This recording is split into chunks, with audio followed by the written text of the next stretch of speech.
My parents sold my 7-year-old daughter's inheritance, a rare book collection she received from my great-grandmother. They sold it for $173,000 and spent every dime building a luxury home theater for my sister's children. When I found out, I did not scream or throw a fit.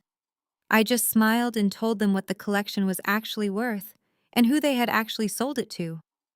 Their faces went completely pale. My name is Rachel. I am 34 years old and a forensic accountant who tracks corporate fraud for a living.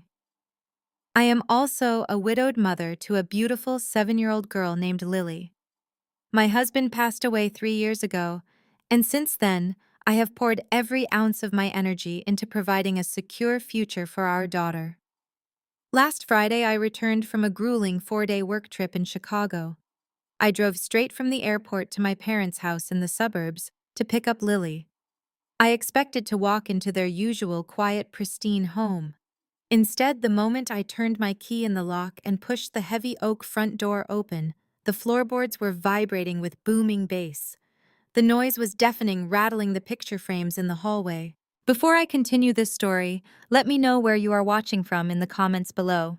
Hit like and subscribe if you have ever had to stand up to toxic family members who underestimated your intelligence and tried to take advantage of your hard work. Section 1. 800 words. I dropped my suitcase in the foyer, my heart suddenly racing. The intense cinematic explosions were coming from beneath my feet. I walked quickly past the immaculate kitchen and headed straight for the basement door. As I descended the wooden stairs, the physical vibration of the sound grew stronger. I turned the corner and stopped dead in my tracks. My parents' unfinished basement, which had been a concrete storage space just a month ago, was completely transformed. I was blinded by the glare of a massive 150-inch projection screen playing a loud superhero movie. The room had been professionally soundproofed with custom acoustic paneling along the walls. There were 2 rows of tiered premium black leather reclining seats, the kind with built-in massage functions, and glowing LED cup holders. LED strip lighting lined the floor, creating a genuine commercial theater experience. Sitting in the front row, looking entirely too comfortable, were my older sister Brittany and her husband Jamal.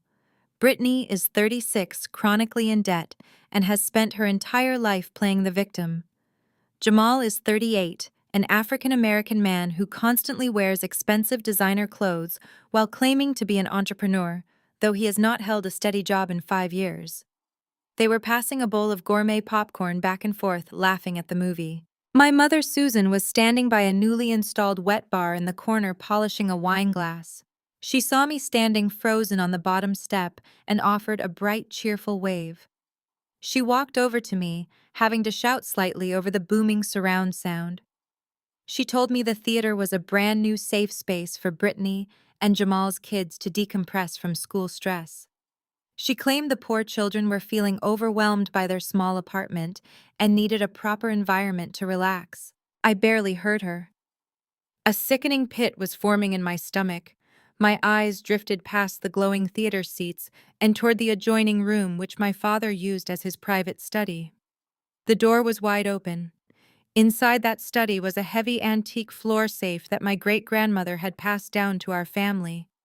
It was the designated secure location for Lily's inheritance. I pushed past my mother without saying a word and walked into the study. The heavy iron door of the safe was swung wide open. The interior compartments were completely empty. The custom velvet boxes that held the rare 18th century books were gone. I felt the blood drain from my face. I turned around to face my mother, who had followed me into the study with a completely unbothered expression on her face. I asked her exactly what happened to the safe. Section 2. 800 words. My father Richard walked into the study holding a cold craft beer. He took a casual sip, looked at the empty safe, and then looked right at me. He did not show an ounce of guilt. He let out a small chuckle and admitted that they had cleared out the safe earlier that week. He proudly stated that they had sold those dusty old books to a private buyer that Jamal had found through one of his business connections. My father smiled and bragged that they got a whopping $173,000 in cash for the collection. He said the money was already gone, spent entirely on the home theater installation, the high-end audio equipment, and the luxury furniture. I stood there, my mind spinning. I demanded to know how they could possibly justify selling assets that did not belong to them. Jamal paused the movie, leaving the basement in a sudden heavy silence.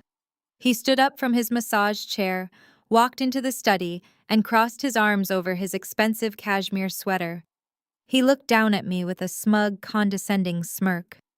Jamal told me I needed to calm down and stop being so dramatic over some old paper.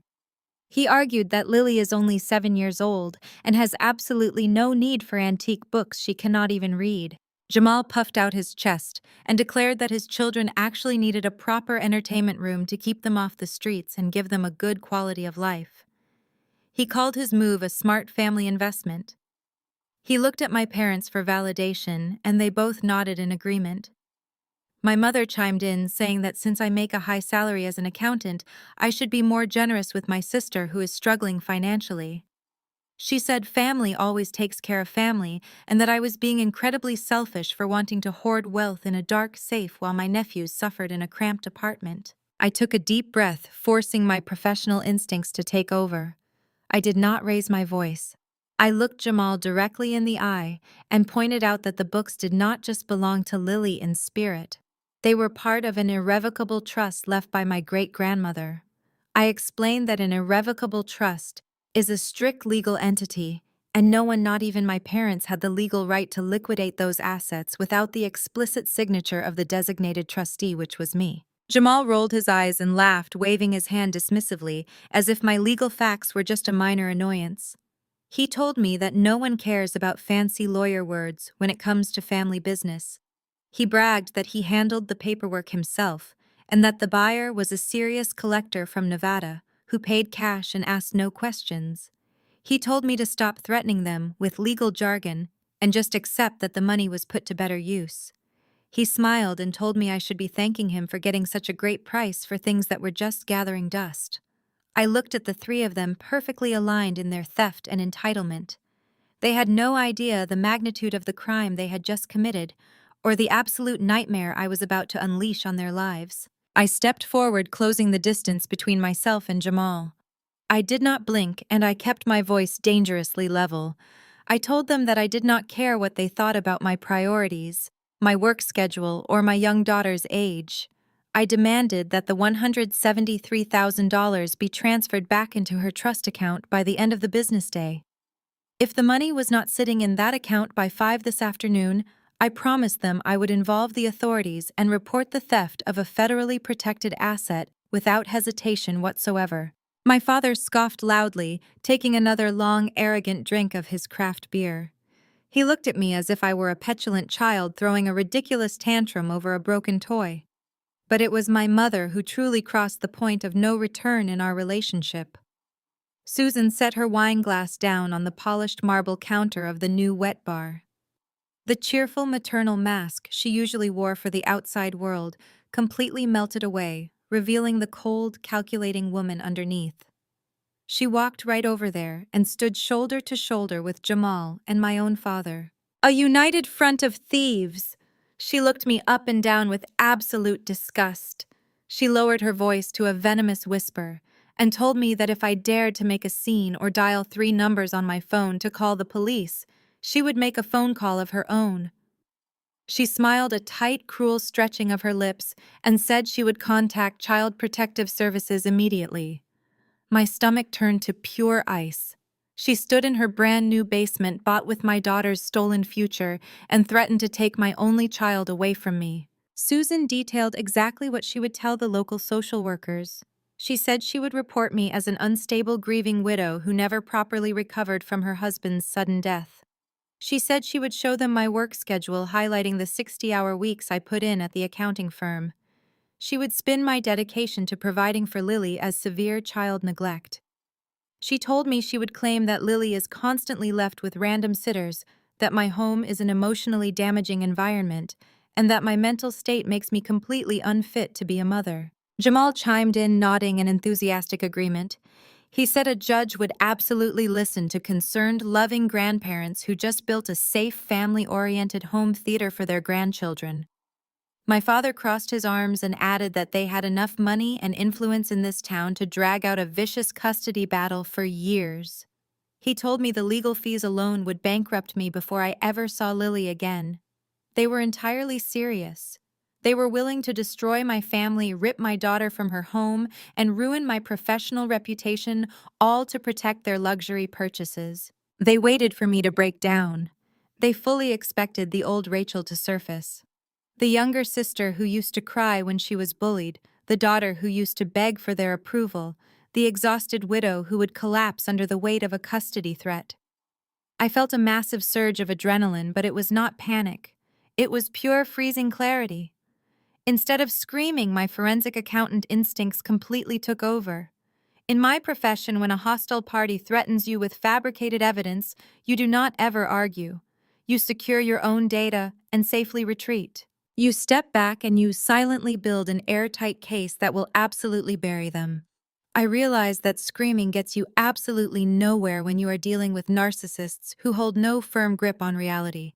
Any emotional reaction I gave them would just be ammunition for their twisted narrative, so I gave them absolutely nothing. I let the heavy silence hang in the air for 10 agonizing seconds. Then I looked at each of them and gave a chilling deadpan smile. It was the kind of smile that did not reach my eyes, carrying a promise of absolute destruction. I turned my back on them and walked out of the study. I walked upstairs to the living room, where Lily was sitting on the couch, coloring in a book, completely unaware of the monsters lurking in the basement. I gently took her hand, grabbed her small jacket, and walked out the front door without saying another word to any of them. As I buckled Lily into her car seat, I could hear my parents and Jamal laughing from the basement, thinking they had won. They thought my silence was surrender. They had no idea it was actually a trap. The drive back to my apartment was completely silent. I gripped the steering wheel so tightly my knuckles turned white, but I did not shed a single tear. Crying is an emotional response, and right now I needed to be entirely analytical.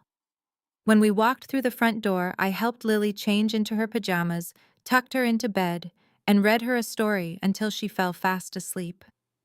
Once her bedroom door clicked shut, the mother in me stepped aside, and the forensic accountant took over. I walked into my home office, sat down at my glass desk, and flipped open my laptop. My daily job involves tracking millions of dollars of corporate fraud, untangling complex webs of shell companies, and finding the invisible digital footprints that arrogant criminals leave behind. Exposing my parents and my unemployed brother-in-law was going to be child's play. I logged into my secure cloud storage and pulled up the original legal documents for the family trust. I want to explain exactly why my parents were so profoundly arrogant and deeply ignorant. The books my great-grandmother left for Lily were not just placed in a standard savings account. They were locked inside an irrevocable heritage trust. Under United States law, an irrevocable trust is an ironclad legal fortress. Once an asset is placed inside of it, the grantor effectively removes all of their ownership rights to the assets and the trust. You cannot alter it, you cannot amend it, and you absolutely cannot liquidate it without the explicit legally binding permission of the named trustee. My great-grandmother named me as the sole trustee until Lily turns 25. My parents had zero legal standing to even touch the combination dial on that safe, let alone sell its contents. The penalties for violating a trust of this magnitude are severe. We are not talking about small claims court. We are talking about heavy fines, asset seizure, and serious prison time. But physical theft was only one piece of the puzzle. I needed to know exactly how they managed to execute the financial transaction without my authorization. A buyer dropping $173,000 in cash is highly unusual, and any legitimate collector or auction house would require a clear chain of title and verified provenance before exchanging a single dollar. I opened a new tab and logged directly into the bank portals tied to the trust accounts. I bypassed the standard user dashboard and went straight into the raw transaction ledgers. Fraud always leaves a paper trail no matter how clever the thief thinks they are. It took me exactly 14 minutes to find the smoking gun. I navigated to the secure document repository and found a digitized transfer slip dated 4 days ago.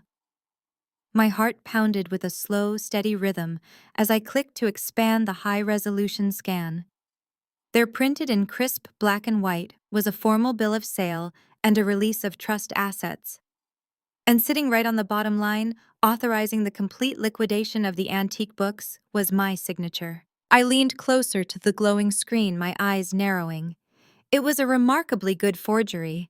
The loops on the letters matched my handwriting almost perfectly. But as a professional who scrutinizes financial documents for a living, I immediately spotted the tells. The pressure points were completely wrong, the spacing was slightly forced, and the angle of the final letter hesitated just a fraction of an inch. I pulled up the metadata attached to the digital file. It showed the IP address, where the document was scanned and uploaded. The location pinged directly back to my parents' home internet router. My parents did not forge this. They lack the technical skill and the steady hand. This was Jamal. He had spent hours studying old documents of mine, probably stealing a canceled check or an old contract from my house during one of their previous visits, just to practice my signature. Jamal thought he was a mastermind. He thought he could bypass federal banking laws and trust regulations with a cheap pen and some misplaced confidence. He assumed that because we were family, I would just swallow the loss and let him enjoy his luxury massage chair. He did not realize that by signing my name on that transfer slip, he had elevated this from a petty family dispute into a severe federal crime. He had committed felony forgery, wire fraud, and the illegal liquidation of a protected trust asset. I sat back in my chair, the glow of the laptop illuminating the cold smile on my face. Jamal had essentially handed me the keys to his own prison cell. Now, I just needed to figure out exactly who he sold the books to. The next morning, the bright morning sun filtered through my kitchen blinds, casting long shadows across the hardwood floor. I had not slept a single minute. I spent the entire night cross-referencing federal statutes and pulling bank records. Despite the exhaustion, my mind was sharper than it had been in years. I poured myself a strong cup of black coffee, packed Lily a lunch, and walked her to the bus stop with a warm, reassuring smile. I kissed her forehead and told her to have a wonderful day. Once the big yellow bus disappeared around the corner, I pulled my phone out of my pocket. The screen was absolutely flooded with notifications. Alerts from Facebook and Instagram were popping up rapidly, one after another. I walked back into my quiet apartment, sat at the kitchen island, and opened the social media apps. Brittany had been busy. She had uploaded a massive, highly edited photo album across all her platforms. The first photo was a staged, perfectly lit shot of her and Jamal sitting in the new luxury massage chairs, holding glasses of champagne and smiling like they had just won the lottery. The next few photos showed their children eating popcorn awkwardly posed to look like the perfect happy family. But it was the caption that made my blood run completely cold. She wrote, "So blessed huge. Thanks to my little sister Rachel for finally stepping up and donating her old assets to build this dream space for my babies. Family always provides. It takes a village." She had tagged my parents, Jamal and me. She was framing the theft of a $2 million trust fund as a charitable donation that I had willingly made. By tagging me, she was forcing a public narrative, trying to back me into a corner where disagreeing would make me look like a bitter, jealous sibling, ruining a heartwarming family moment. And her strategy was working flawlessly with our extended family. I scrolled down into the comment section, which was already exploding with praise from the very people who shared my bloodline. My Aunt Brenda was the first to comment. She wrote, "It is so wonderful to see Rachel finally doing something selfless for the family. I always prayed she would stop being so guarded with her money after her husband passed away. God bless your beautiful new theater room, Brittany." Then came my cousin Jason, who added, "Wow, what a setup." Glad Rachel realized that living, breathing nieces and nephews need support more than she needs a pile of old books. You guys deserve this upgrade so much. The comments kept pouring in. dozens of relatives chiming in with passive-aggressive remarks about how I had finally stopped being a workaholic miser, how I was finally contributing to the family dynamic, and how generous my parents were for facilitating the whole thing. Any normal person would have lost their mind. A normal sister would have immediately typed out a furious all-caps reply exposing the theft or gone live on Instagram screaming about the betrayal. A normal daughter would have called her parents demanding they take the post down. But I am not a normal sister, and I am definitely not a normal daughter anymore. I am a forensic accountant who understands the incredible, undeniable power of a digital paper trail. In my line of work, we call this a voluntary admission of guilt. I did not leave a single comment. I did not hit the anger reaction button. I did not block anyone even though it was highly tempting.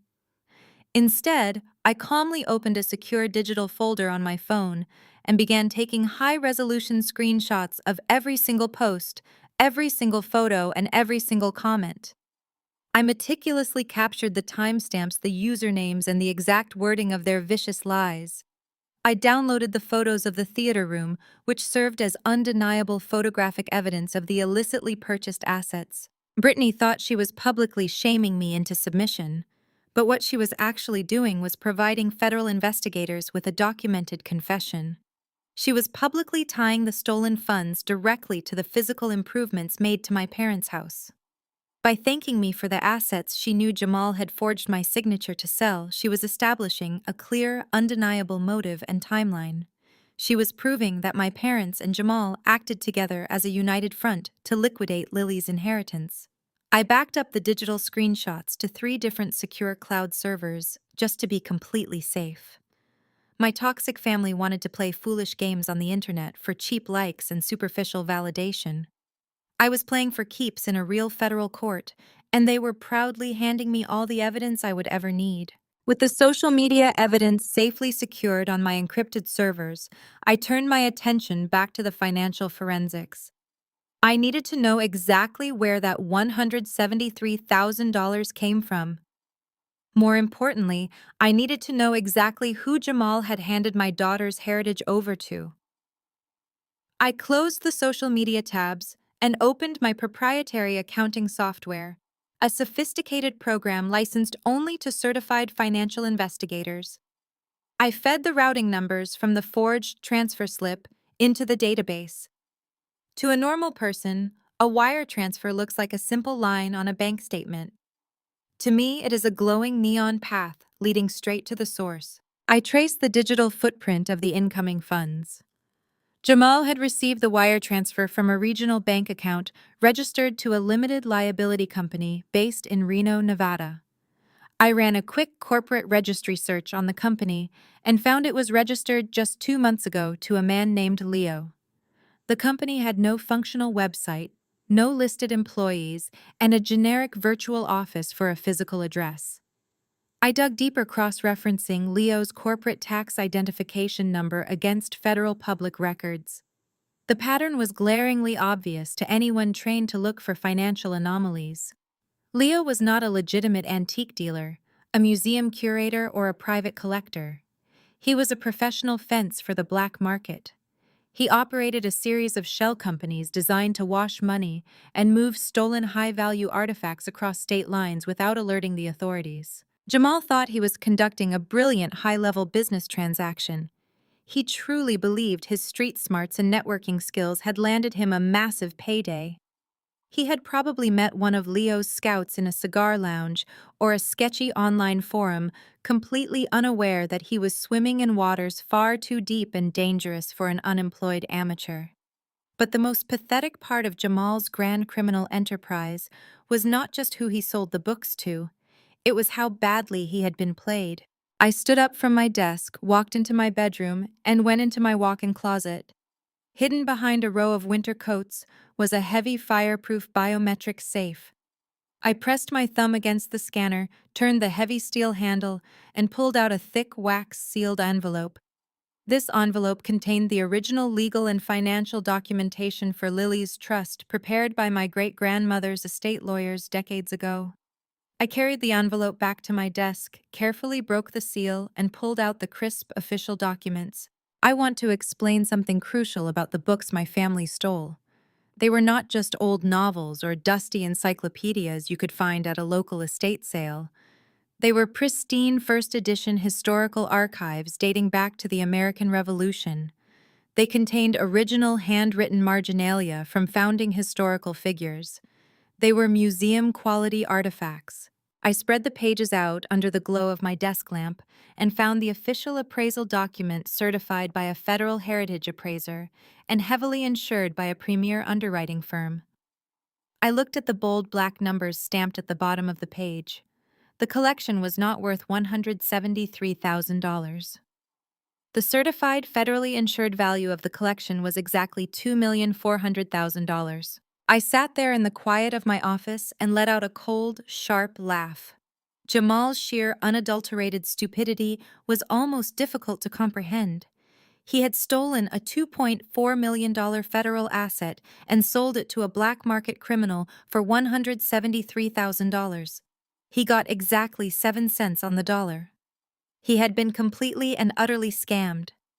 He gave away generational wealth for the price of some reclining chairs and a projection screen. Jamal had walked into a deal with a professional predator, puffing his chest out, thinking he was negotiating a masterpiece of a deal. Leo must have been laughing his head off the entire time, barely able to contain his excitement, as my idiot brother-in-law willingly signed a forged document and handed over a priceless piece of history for absolute pennies. My family had sold their souls, betrayed my trust, and risked federal prison, all to get completely robbed blind by a Nevada criminal. They thought they had outsmarted me. They thought they had secured their financial comfort by stepping on my daughter's future. But by getting scammed so badly, Jamal had actually triggered a massive federal tripwire. When an insured heritage asset valued over $2 million is reported stolen, it does not just go to the local police department. It goes straight to the highest levels of federal law enforcement. Jamal had not just robbed a family member. He had painted a giant federal target directly onto his own back. Let me explain the exact legal reality of what Jamal had just accomplished. In the eyes of the law, a family dispute over a stolen television is a civil matter usually handled by local municipal police who barely have the resources to file paperwork. But Jamal did not steal a television.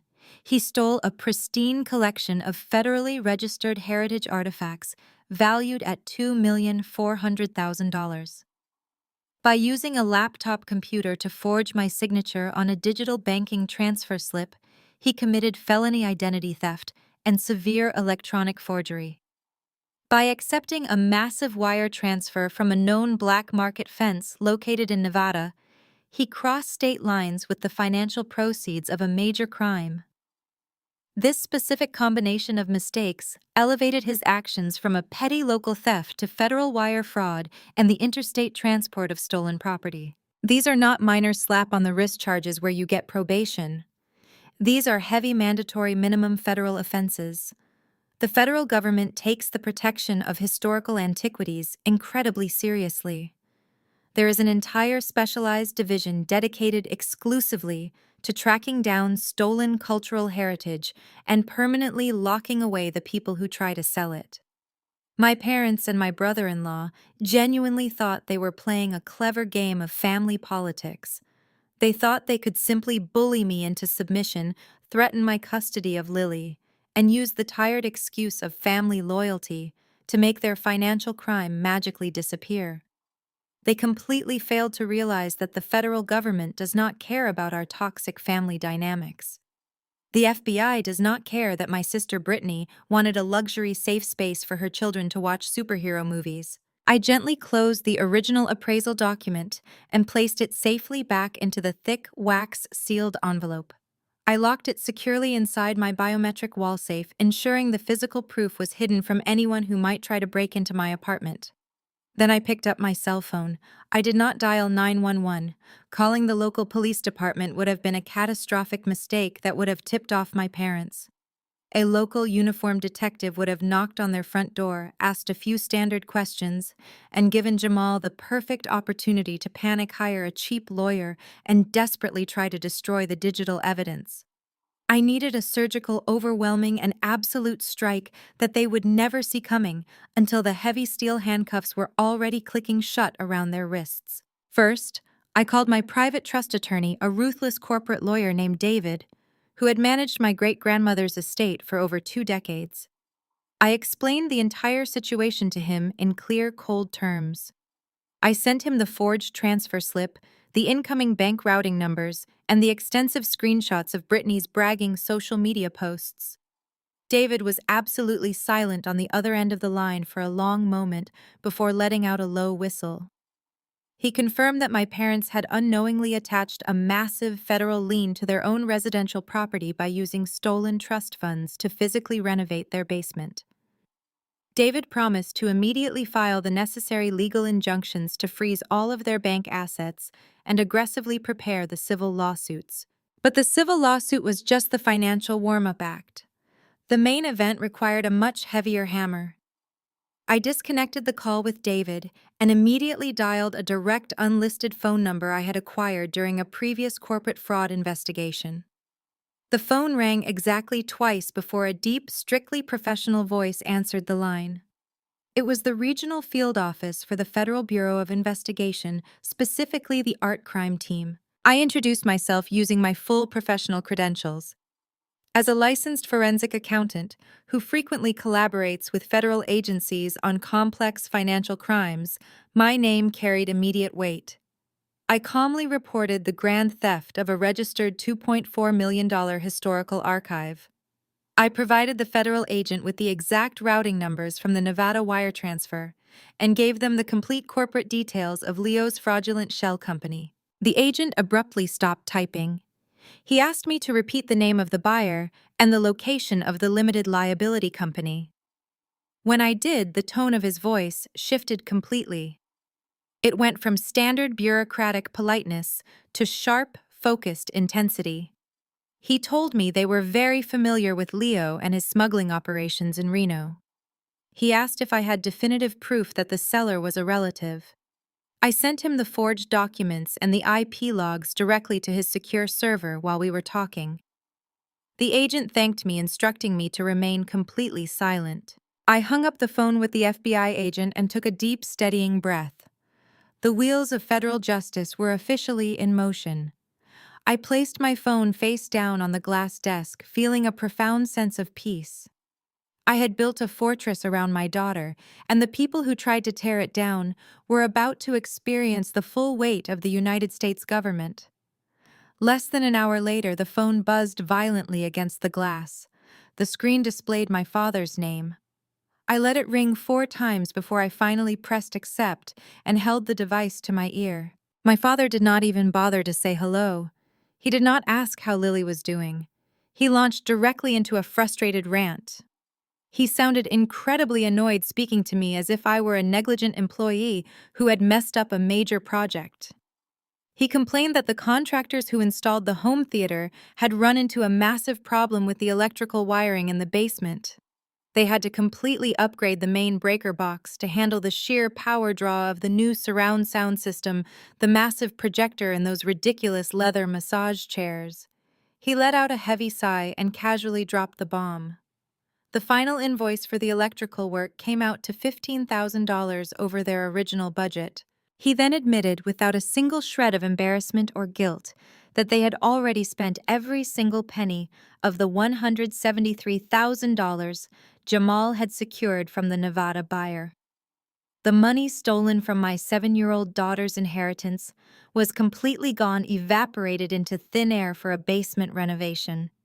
And because they were now short on cash, my father demanded that I write them a check immediately to cover the difference. He did not ask, he demanded. He told me that the contractors were threatening to place a mechanic's lien on the house if they were not paid by the end of the week.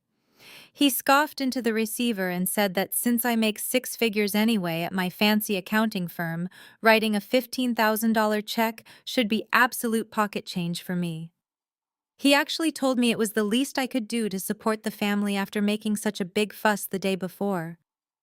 The sheer, unadulterated audacity of his demand was staggering. He had stolen my daughter's future, facilitated a federal crime, and was now calling to ask me to fund the cost overruns of his stolen theater room. Normally, I would have slammed the phone down, but the federal agent had explicitly instructed me to play along and not raise any suspicion. As a forensic accountant, I deal with arrogant executives all the time. People who think they are the smartest people in the room usually dig their own graves if you just hand them a shovel. My father was holding the shovel, and I was more than happy to watch him dig. I needed to keep them comfortable and confident in their own arrogance. I could not let them suspect that I was currently working with federal law enforcement, so I initiated a perfect game of verbal ping pong. I softened my voice deliberately, injecting a tone of exhausted defeat. I let out a heavy sigh and told him that $15,000 was a lot of liquid cash to pull together on such incredibly short notice. I told him I would need to log into my investment portfolio, liquidate some of my company stocks, and wait for the funds to clear the standard banking holds. My father grunted in approval. He told me to stop dragging my feet and get it done quickly.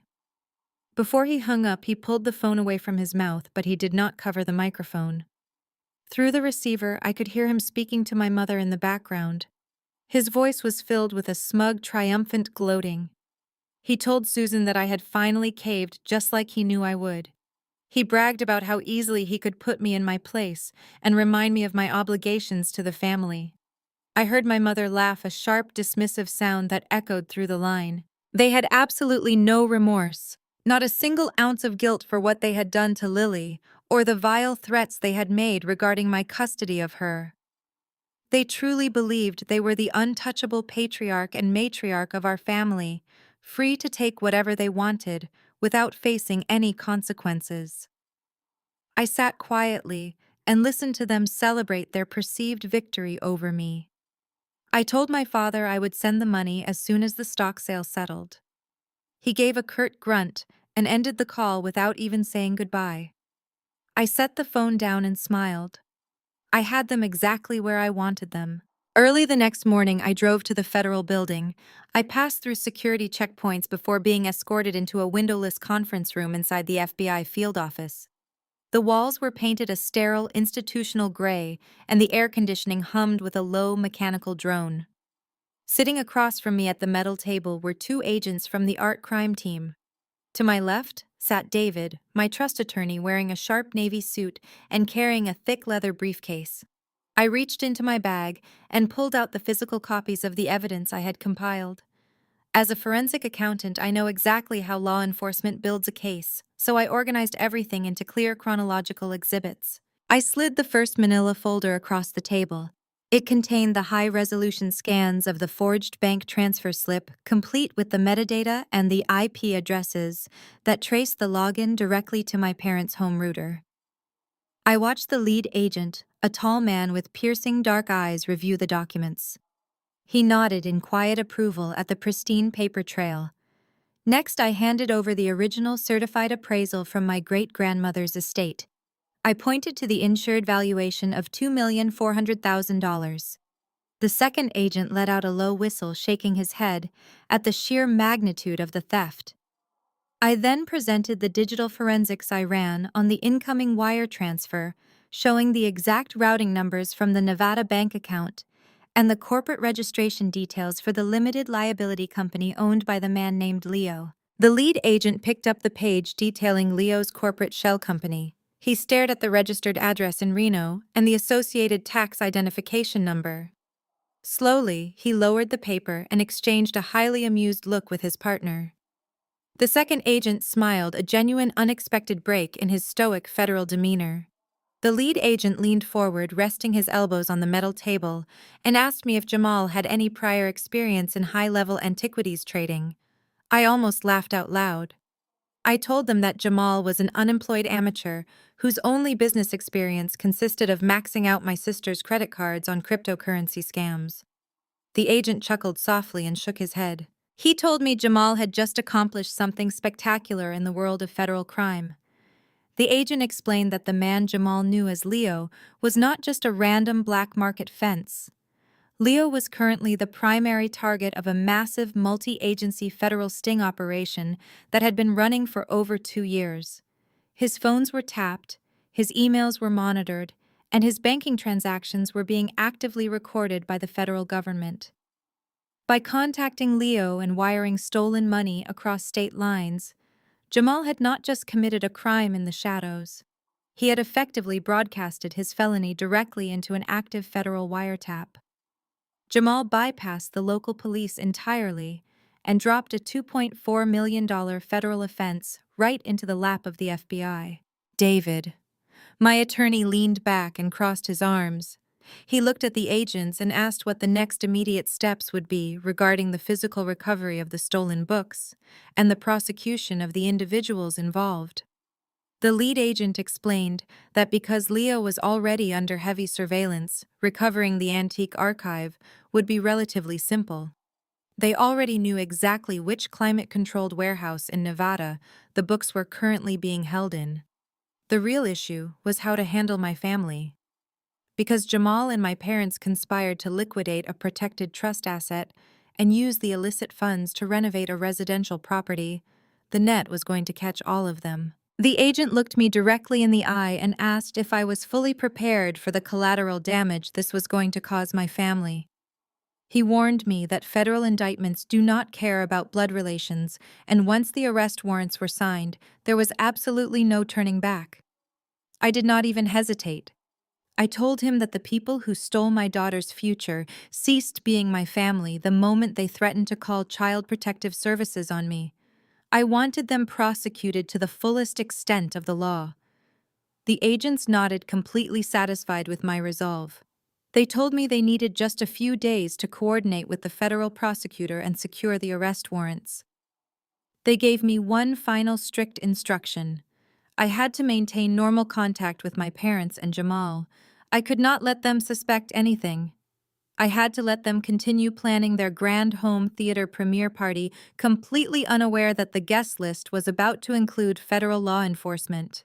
I walked out of the federal building into the bright afternoon sunlight. The heavy glass doors closed behind me, sealing the fate of my toxic family inside the FBI field office. I walked to my car, my heels clicking against the concrete pavement. For the first time since I discovered the empty safe in my father's study, I felt a genuine sense of weightlessness. I was no longer a victim scrambling to protect my daughter. I was the architect of their absolute destruction. I drove back to my firm and settled into my chair to finish my workday. I needed to project a normal routine. As I opened my software, my cell phone buzzed violently against the polished wood of my desk. I glanced at the glowing screen. It was a picture message from Jamal. I opened the text to find a wide-angle shot of the new basement theater. Jamal was lounging in the front row, his feet kicked up, holding a glass of expensive bourbon. His children were sitting in the row behind him, eyes glued to the massive projection screen. Below the photo was a text message dripping with unearned arrogance. Jamal wrote, "See, the kids are loving the theater. You should be thanking me for handling the sale. You would never get $173,000 for dusty paper." I stared at the message, shaking my head at his relentless need for validation. Jamal was not satisfied with simply stealing my daughter's inheritance. He needed me to bow down and acknowledge his imaginary business genius. He desperately wanted me to admit that he was the superior provider, the clever mastermind who knew how to turn a profit better than a licensed forensic accountant. It was a textbook narcissistic trait. He had committed a massive federal crime, gotten completely scammed by a black market fence, and was now actively demanding praise from his primary victim. The federal agent had told me to keep them comfortable. He told me to play my part. So I decided to feed Jamal's massive ego until it burst. I tapped the reply box on my screen and typed my response slowly. I wrote, "You are right, Jamal. You really outsmarted everyone." I read the sentence back to myself. It was the most honest thing I had said to him all week. He truly had outsmarted everyone, including himself. By walking directly into a federal wiretap, I pressed send and watched the little delivery bubble pop up on the screen. Knowing that my father was anxiously waiting for the $15,000 to cover the electrical contractors, I opened my banking application. I needed to establish a financial paper trail, showing that I had responded to his demand, further locking them into a false sense of security. I navigated to the wire transfer portal and selected my father's checking account from my saved payees list. I moved my finger to the amount field. I did not type $15,000. Instead, I typed exactly $1.00.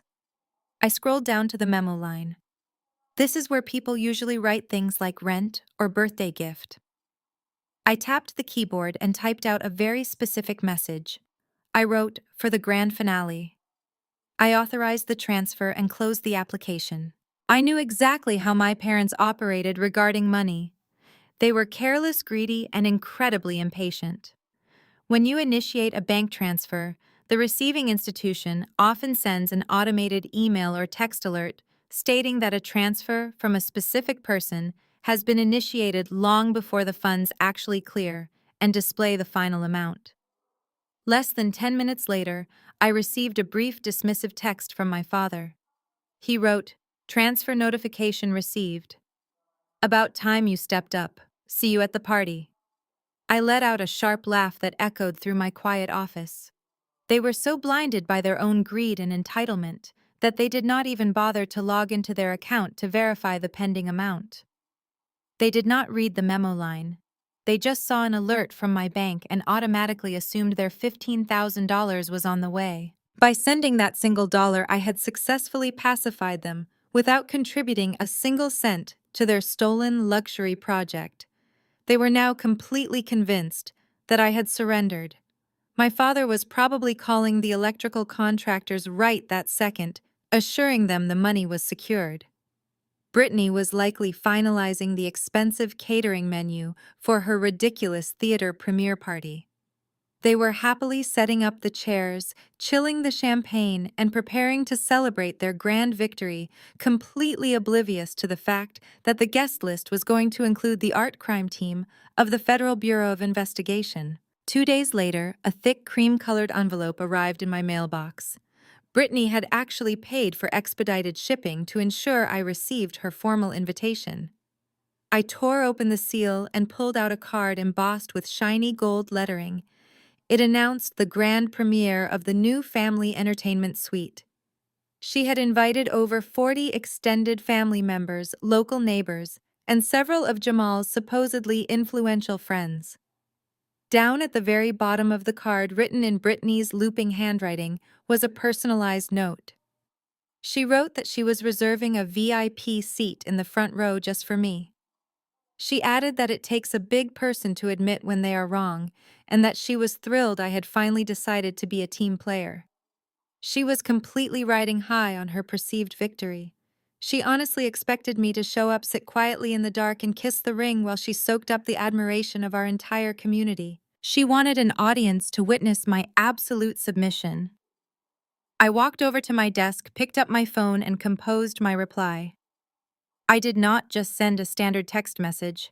I formally RSVP'd by sending an email to the address she had printed on the invitation. I told her that Lily and I would absolutely be there. Then I added a tiny bit of bait. I wrote that since it was such a monumental occasion for our family, I had put together a special presentation to honor the new theater. I asked if she would allow me 5 minutes before the main movie started to play a short video file on her brand new 150-inch projection screen. I told her I wanted to publicly acknowledge exactly how the room was funded and show my appreciation for everything Jamal had done. Brittany replied less than 2 minutes later. Her response was overflowing with exclamation points and digital smiley faces. She eagerly agreed to my request. In her delusional mind, she assumed I was bringing a heartwarming slideshow of old family photographs, mixed with an emotional apology speech. She probably pictured me standing in front of all those people crying tears of joy and thanking Jamal for his incredible business acumen. She texted our mother immediately because my phone buzzed shortly after with a message from Susan praising me for finally acting like a mature adult.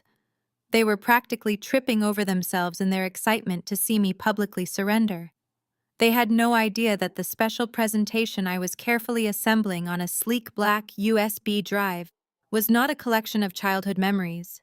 It was a highly organized digital dossier of their federal crimes. I spent the entire Friday evening sitting at my kitchen island with my laptop meticulously building the slideshow.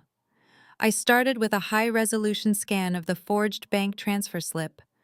I enhanced the contrast so every single pixel of Jamal's fraudulent signature was crystal clear. Next, I added the federal appraisal documents from my great-grandmother's estate. I used a bright red digital highlighter to circle the $2.4 million valuation so nobody in the back row could possibly miss it. Then I included the wire transfer receipts from the black market shell company in Nevada. I arranged the slides in a perfectly logical sequence, ensuring that any layperson could easily understand the massive scale of the theft. I was essentially creating a prosecutor-level visual aid for my own family members to digest before the authorities arrived. I saved the presentation as a standard media file, ejected the flash drive, and slipped it into my purse. My plan was absolute perfection and completely ready for its grand debut tomorrow. The morning of the party arrived with crisp autumn air and clear blue skies. It was the perfect day for a suburban gathering. While Brittany was busy coordinating expensive catered food and arranging floral centerpieces, I was on the phone with the lead agent from the art crime team. We synchronized our watches.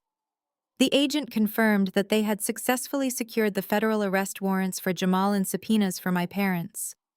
They had a tactical team staging in an unmarked van 3 blocks away from my parents' house. They would wait for my signal before moving in. I dressed carefully for the occasion, choosing a sharp-tailored navy power suit that I usually reserved for high-stakes corporate depositions. I wanted to look exactly like the forensic accountant who was about to dismantle their entire world.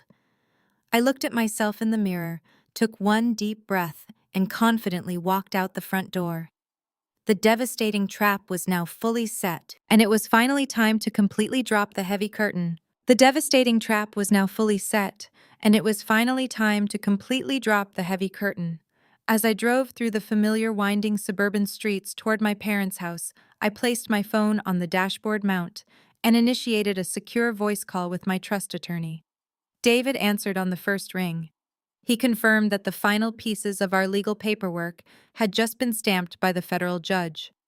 I asked him to explain the exact status of my parents' residential property.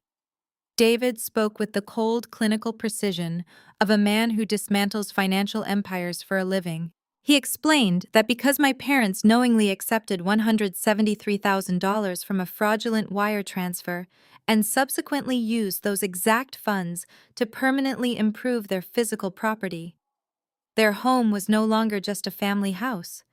In the eyes of federal law, it was now officially classified as an asset purchased with illicit funds. It was the physical embodiment of money laundering.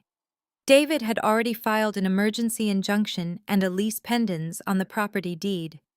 This meant my parents were legally barred from selling, refinancing, or taking out a second mortgage to pay for their impending legal defense. The trust now held a massive, suffocating lien over the very roof over their heads. But David was only handling the civil recovery aspect of this nightmare. I had another massive weapon in my arsenal. As a forensic accountant, I know that the quickest way to destroy a financial criminal is not just through the police, but through the tax code. Earlier that morning, before putting on my suit, I had made a direct, highly detailed report to the Criminal Investigation Division of the Internal Revenue Service. I provided the IRS agents with the banking records showing the massive influx of cash. When you suddenly deposit $173,000 and fail to report it as capital gains or income, you trigger an immediate aggressive audit. But when that money comes from the black market sale of a stolen $2.4 million federal antiquity, you trigger severe tax evasion charges. Jamal had not filed a single piece of tax paperwork for the transaction. My parents had not claimed the home improvements as taxable gifts. They ignored the most ruthless financial institution. I listened as David outlined the sheer magnitude of the corner we painted them into. The trap was now a perfectly executed three-pronged assault. First, the Federal Bureau of Investigation was coming for the felony theft, the forgery, and the interstate wire fraud. Second, the Internal Revenue Service was stepping in to completely freeze their bank accounts and prosecute them for gross tax evasion. Finally, the irrevocable trust was waiting with civil litigation to seize their physical assets to recover the massive financial loss. They were surrounded on all sides by federal agencies and corporate lawyers, and they did not even know the war had started. David wished me luck and disconnected the line just as I turned onto my parents' street. The neighborhood was completely packed. Cars were lined up and down the curb, parking on the manicured grass. I recognized the vehicles of my aunts, my uncles, and several of Jamal's supposedly high-rolling business friends. I parked my car a block away and walked the rest of the distance feeling the cool autumn breeze against my face. I could hear the loud, obnoxious music thumping from the basement before I even reached the front porch. The front door was wide open, welcoming the community to witness my sister's grand triumph. I stepped over the threshold and immediately smelled the expensive catered food. Waiters were carrying trays of champagne and gourmet appetizers. My parents had truly spared absolutely no expense to celebrate their theft. They had spent every last dime of Lily's inheritance to buy the illusion of wealth and success. I walked through the crowded living room, nodding politely to relatives who gave me condescending smiles. They whispered to each other as I passed, clearly expecting me to walk downstairs with my head held low in total defeat. They thought I was here to submit and acknowledge Jamal as the ultimate provider. I kept my posture straight, my shoulders back, and my hand resting firmly on the side of my purse. Inside that purse was the black USB drive containing the federal appraisal and the forged documents. I approached the top of the basement stairs, taking one last look at the ignorant, happy faces of my extended family. The music from the home theater was deafening, a booming bass line that rattled the floorboards. I took a deep breath, adjusted the lapels of my navy suit, and began my descent into the lion's den. Every single step I took down those wooden stairs felt deliberately heavy, anchoring me directly to the reality of what was about to happen. As I descended into the lion's den, my mind briefly flashed back to the drive over. Sitting in the silence of my car, I had gripped the steering wheel and looked at my reflection in the rearview mirror. I was wearing a sharp, dark navy power suit with a tailored fit. It was not just clothing, it was armor. I had chosen this exact outfit because it was the same suit I wore when I dismantled a corrupt corporate executive during a federal deposition 2 years ago. Tonight I was bringing that same ruthless professional energy into my childhood home. The booming bass of the new home theater vibrated intensely through the soles of my shoes, shaking loose a sudden flood of bitter memories. This was not the first time they had stolen from me to fund my sister's happiness. My entire life had been a series of forced sacrifices disguised as family loyalty. I vividly remembered being 9 years old, standing in the driveway on my birthday, staring at the shiny red bicycle I had begged for all year. Less than an hour later, Brittany had decided she wanted to ride it. When she crashed and bent the front wheel, my mother did not scold her. Instead, Susan snatched the handlebars from my hands, told me to stop being selfish, and officially gave the bicycle to Brittany because she needed it to practice her balance. I was told to shut my mouth, be a good little sister, and walk everywhere instead. I remembered being 18, sitting at the kitchen table with my college acceptance letters.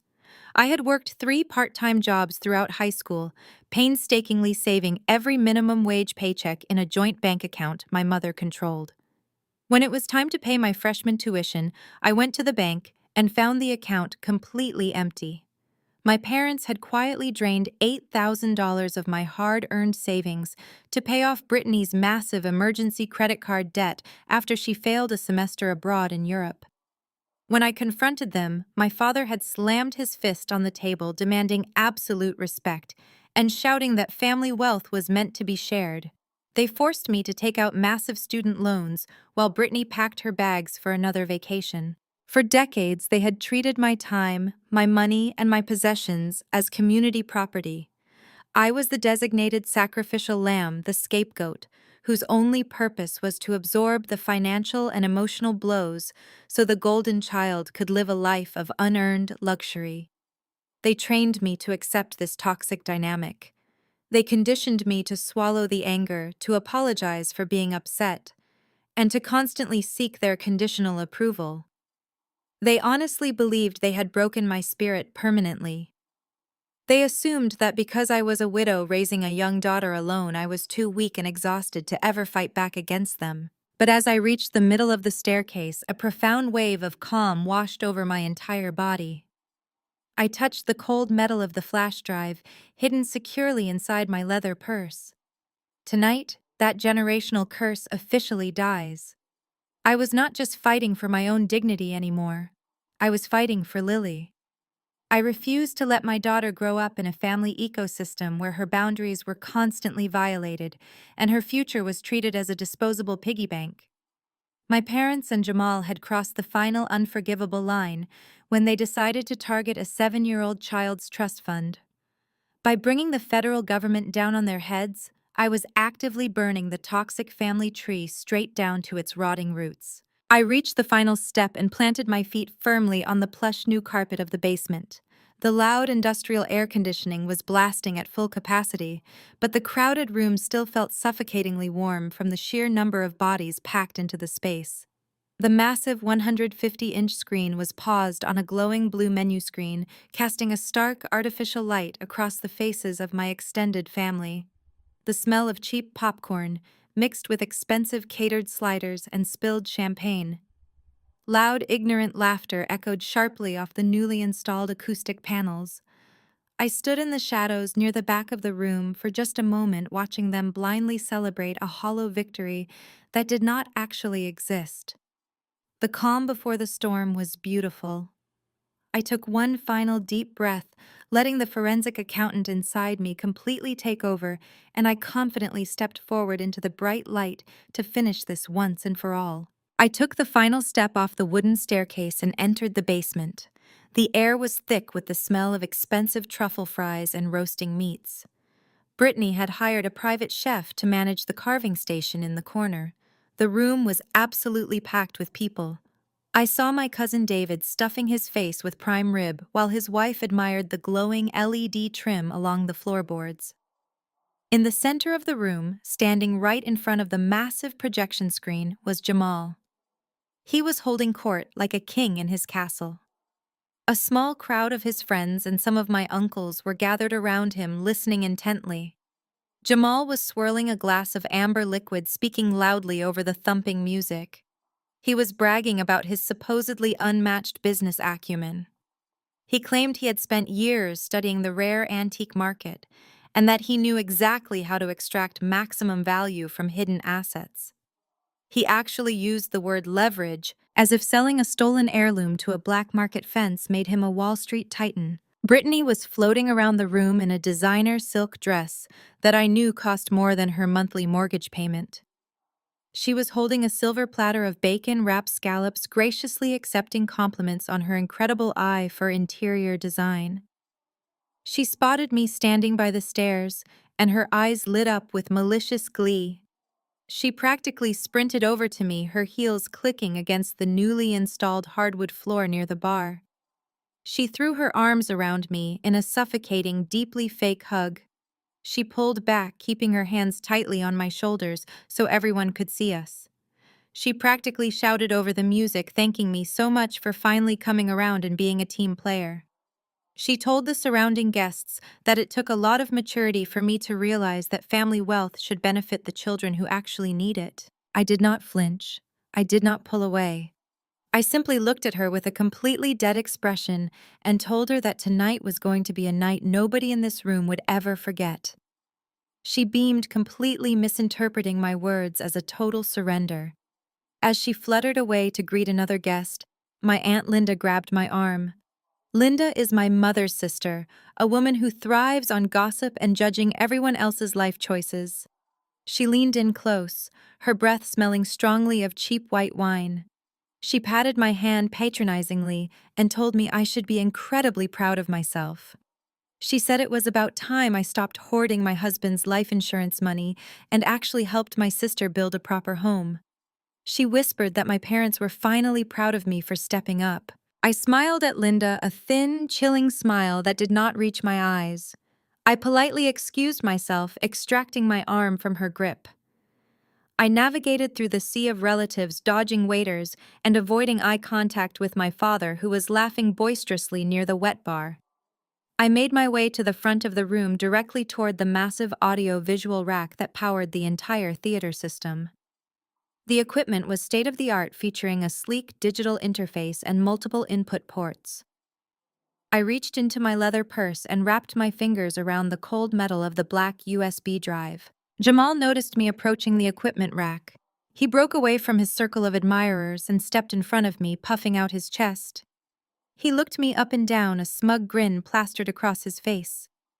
He asked me if I was finally ready to admit that he knew exactly what he was doing. He told me that if I ever needed help managing my accounting firm's assets, I should just give him a call. He actually handed me a freshly printed business card that read, Jamal Enterprises, Antiquities and Consulting. I took the card, looked at the cheap glossy paper, and calmly tore it perfectly in half. I dropped the pieces onto the floor right in front of his expensive leather shoes. Jamal's smile vanished instantly. His jaw tightened and he took a step forward, trying to use his height to intimidate me. But before he could say a word, I bypassed him completely. I stepped up to the AV rack, located the primary media input port, and firmly plugged the sleek black USB drive into the system. The digital interface immediately recognized the drive, flashing a green light. I grabbed the master remote control sitting on the rack and turned to face the crowded room. The trap was locked. The evidence was loaded. It was time to burn this entire toxic fantasy straight to the ground. Brittany noticed me standing by the equipment rack and practically vibrated with excitement. She clapped her hands together sharply, her voice cutting through the heavy bass of the music. She demanded that everyone lower their voices and gather around the front of the room. The private chef stopped carving the prime rib. My aunts and uncles put down their champagne glasses and shuffled toward the massive screen, forming a semicircle of expectant, judgmental faces. My father leaned against the wet bar, crossing his arms and grinning like a man who had just conquered a small country. My mother stood next to him, dabbing at her eyes with a tissue, already preparing to shed fake tears for the performance she thought I was about to give. Brittany raised her voice so everyone could hear her over the fading music. She announced that her little sister Rachel had put together a special tribute slideshow to honor the new family entertainment suite. She said it was a beautiful gesture of healing and a perfect example of how our family always comes together in the end. A few of the relatives actually applauded softly. Jamal stood off to the side, leaning against the wall with his hands shoved deep into the pockets of his expensive slacks. He gave me a condescending nod, clearly waiting for me to publicly stroke his ego and validate his brilliant business move. I stood directly in front of the 150-inch projection screen. The blank blue light cast a stark digital glow over the room. I looked out at the sea of familiar faces. These were the people who had spent my entire life telling me I was selfish, telling me I was difficult, and telling me I needed to sacrifice my own happiness to make Brittany comfortable. I held the master remote control tightly in my right hand. I did not shake. I did not hesitate. I felt completely grounded and absolutely terrifyingly calm. I raised my chin and spoke in a clear, carrying voice that completely commanded the room. I started by thanking Brittany for the lovely introduction. Then I turned my gaze directly toward my parents and Jamal. I said I wanted to sincerely thank them for finally showing me exactly what family means to them. I told the room that over the past week, my parents and my brother-in-law had demonstrated their true values in a way that I could no longer ignore. A collective awe rippled through the crowd of relatives. My Aunt Linda wiped a tear from her cheek. They completely missed the thick layer of sarcasm coating my words. They honestly thought I was standing up there, a broken widow, publicly thanking my abusers for stealing my daughter's inheritance. Jamal smirked, thoroughly enjoying the moment. My father nodded approvingly, raising his craft beer in a silent toast to his own perceived victory. They were so blinded by their own narcissism that they did not recognize the executioner standing right in front of them. I let their sickeningly sweet reaction hang in the air for just a moment. I wanted them to fully commit to their false sense of triumph before I ripped it entirely away. I lowered my voice just a fraction, forcing the room to go completely silent to hear me. I said that Jamal had recently completed a major financial transaction on behalf of the family, selling a collection of old books that belonged to my 7-year-old daughter, Lily. I explained that Jamal had managed to secure $173,000 for those dusty old papers, and that money was used to build the very room we were standing in. Several of Jamal's friends murmured in approval, clearly impressed by the dollar amount. Brittany beamed, looking around the room to make sure everyone was acknowledging her husband's supposed genius. I looked straight at Jamal and asked him to confirm that he was the one who negotiated the deal and signed the final paperwork. Jamal puffed out his chest, completely eager to take all the credit. He loudly declared to the room that yes, he had handled the entire transaction from start to finish. He bragged that he knew exactly how to deal with high-end buyers, and that he had secured top dollar for an asset that was just rotting in a safe. He had just publicly confessed to the entire room. He had proudly claimed ownership of the forgery and the wire fraud in front of 40 witnesses. It was the final nail in his coffin, and he had hammered it in himself. I smiled, but there was absolutely no warmth in it.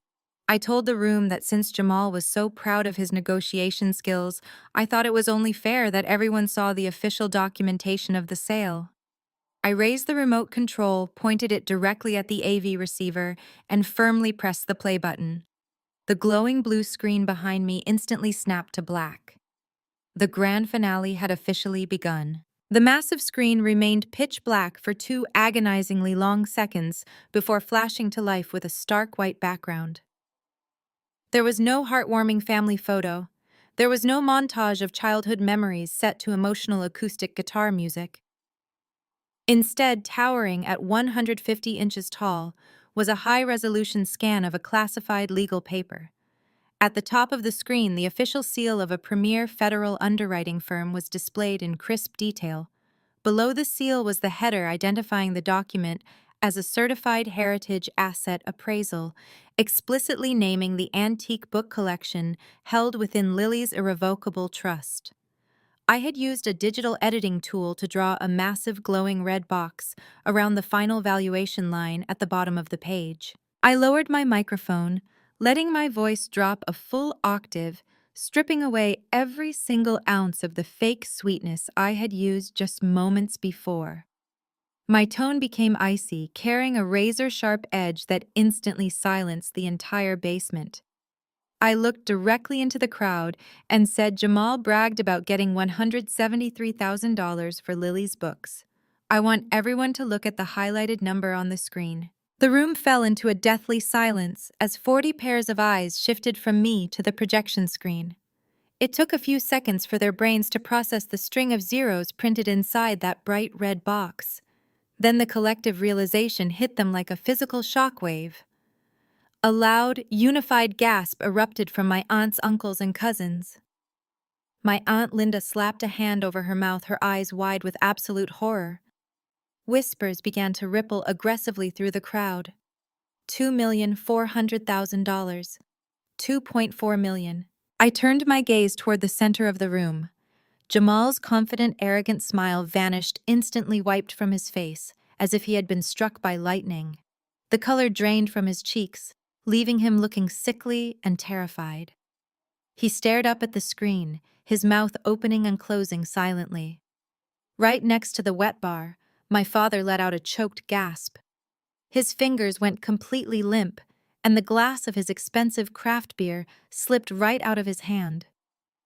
It hit the hardwood floor with a violent crash, shattering into dozens of sharp pieces and sending foam splattering across my mother's shoes. Neither of them even blinked or moved to clean it up. They were paralyzed by the sheer magnitude of the number glowing in front of them. I stepped closer to the center of the room, locking eyes with Jamal. I projected my voice over the rising panic of the crowd, making sure every single person heard exactly what kind of businessman he truly was. I told Jamal that he did not negotiate a brilliant deal. I explained that the books he stole from a 7-year-old child were first edition historical archives dating back to the American Revolution, containing original handwritten marginalia from our nation's founding fathers. I told the room those books were museum quality, federally insured artifacts that belonged in a high security vault. I pointed an accusing finger straight at Jamal's chest. I told him he was not a mastermind. I said he was a gullible, uneducated amateur who walked blindly into a transaction with a professional black market predator. The buyer, located in Nevada, absolutely saw him coming from a mile away. The buyer took one look at his cheap designer clothes, smelled his desperate need to feel important, and completely robbed him blind. Jamal gave away $2.4 million of generational wealth for the pathetic price of a basement remodel. He got exactly 7 cents on the dollar. I asked him if that was the incredible leverage and unparalleled business acumen he had been loudly bragging about all night. The crowd surrounding Jamal physically took a collective step back. His supposed business friends looked at him in total disgust and muttered insults. Brittany stood frozen near the carving station. Her face was totally pale, and the silver platter of appetizers she held began shaking violently in her trembling hands. She frantically looked back and forth between the massive $2.4 million valuation glowing on the screen and her husband. She finally realized the man she worshipped as an ultimate provider had just thrown away a literal fortune forever. But the catastrophic financial loss was only the beginning of the nightmare I had meticulously prepared. I was not just there to humiliate Jamal for being a terrible negotiator. I was there to reveal the fatal legal consequences of his unbridled greed. I tightened my grip on the remote control, preparing to drop the next devastating piece of undeniable evidence. I did not give them a single second to recover from the shock of the massive financial loss. Before anyone could even process the terrifying reality of the $2.4 million appraisal, I pressed the button on my remote control again. The projector clicked softly, and the bright screen instantly shifted to the next slide in my presentation. I had meticulously designed this visual aid so that even the most stubborn, ignorant relatives in the room could not possibly deny the absolute truth staring them right in the face. On the left side of the massive 150-inch screen was a high-resolution scan of the bank transfer slip. It was the exact document that authorized the release of the antique books from the bank vault. I used a digital laser pointer to highlight the bottom right corner of the page. Right there in crisp black ink was a signature spelling out my name. On the right side of the screen, I displayed a completely different document. It was a public business filing from one of Jamal's failed entrepreneurial ventures a few years ago. I highlighted the signature at the bottom of that page. It was Jamal's actual legal signature. I had blown both signatures up to massive proportions, displaying them side by side for the entire room to scrutinize. I looked out at the silent, horrified crowd and explained exactly what they were looking at. I told them that the signature on the left was a complete, undeniable forgery. I pointed out the heavy pen strokes, the forced angles, and the slight hesitation marks that perfectly matched Jamal's handwriting style on the right. I also drew their attention to the digital metadata printed neatly at the bottom of the slide. I explained that the IP address attached to the forged bank document traced directly back to the internet router sitting upstairs in my parents' living room. Jamal had practically stopped breathing. He was staring at the screen with wide, unblinking eyes, completely paralyzed by the undeniable proof of his own criminal actions. I lowered the laser pointer and spoke with a cold, unwavering authority. I told Jamal and my parents that they clearly did not understand the legal firewall they had just recklessly bulldozed through. I explained the concept of an irrevocable trust to the dead silent room. I told them that an irrevocable trust is a federally protected legal fortress. When my great-grandmother placed those books inside it for Lily, she completely relinquished all ownership rights. The assets could not be touched, moved, or liquidated by anyone without the explicit legally binding permission of the named trustee. I took a step closer to the front row, locking eyes with my father, who was still staring at his shattered beer glass on the floor. I raised my voice so every single relative hiding in the back could hear my next words perfectly. I told them they did not just steal some dusty old books from me. I said, "You did not steal from me. You stole from a federally protected minors' trust. And you committed felony forgery to do it." The word felony echoed sharply against the new acoustic panels. The relatives who had been cheering for Jamal just 20 minutes ago were now physically backing away from him as if he were carrying a highly contagious disease. They realized they were standing in a room built entirely on severe federal crimes. The heavy, suffocating silence was suddenly shattered by a loud, piercing shriek. Brittany had finally snapped out of her state of frozen shock. She slammed the silver platter of appetizers onto a nearby table, sending bacon-wrapped scallops flying across the expensive carpet.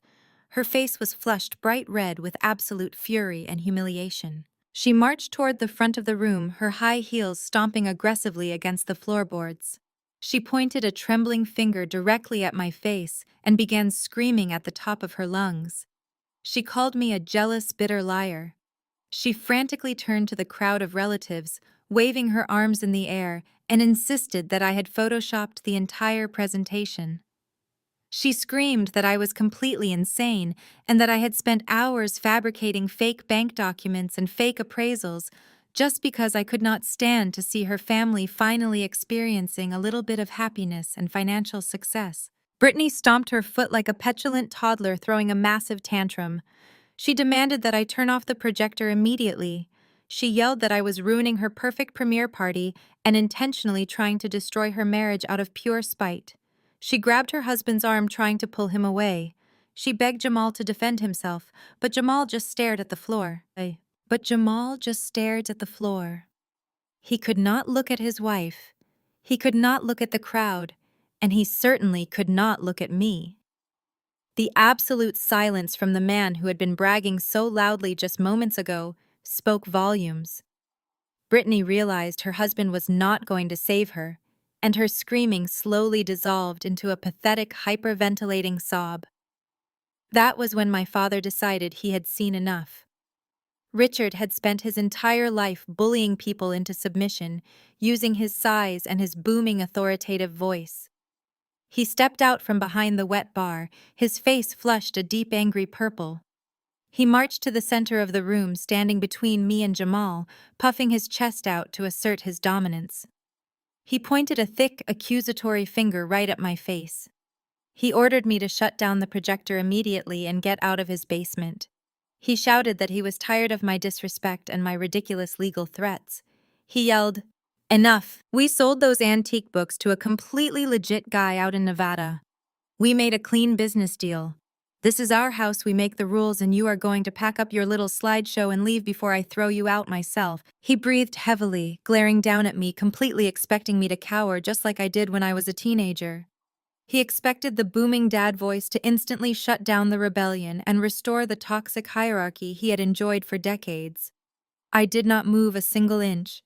I did not blink. I looked at the purple veins popping out on his forehead and felt absolutely nothing but pity for the small, arrogant man standing in front of me.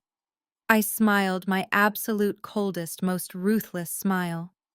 It was a smile completely devoid of empathy, a predatory expression that made my father involuntarily take a half step backward. I lowered the remote control and let my arms rest comfortably at my sides. I told my father that his house rules meant absolutely nothing anymore. I asked him if he honestly thought a multi-million-dollar federal crime was just going to disappear because he yelled loudly in his basement. I turned my attention back to Jamal, who was currently sweating profusely and looking like he was about to vomit all over the expensive new carpet. I asked Jamal if he remembered the name of the man who wired him the $173,000. Jamal swallowed hard, his voice barely a whisper as he confirmed the name was Leo.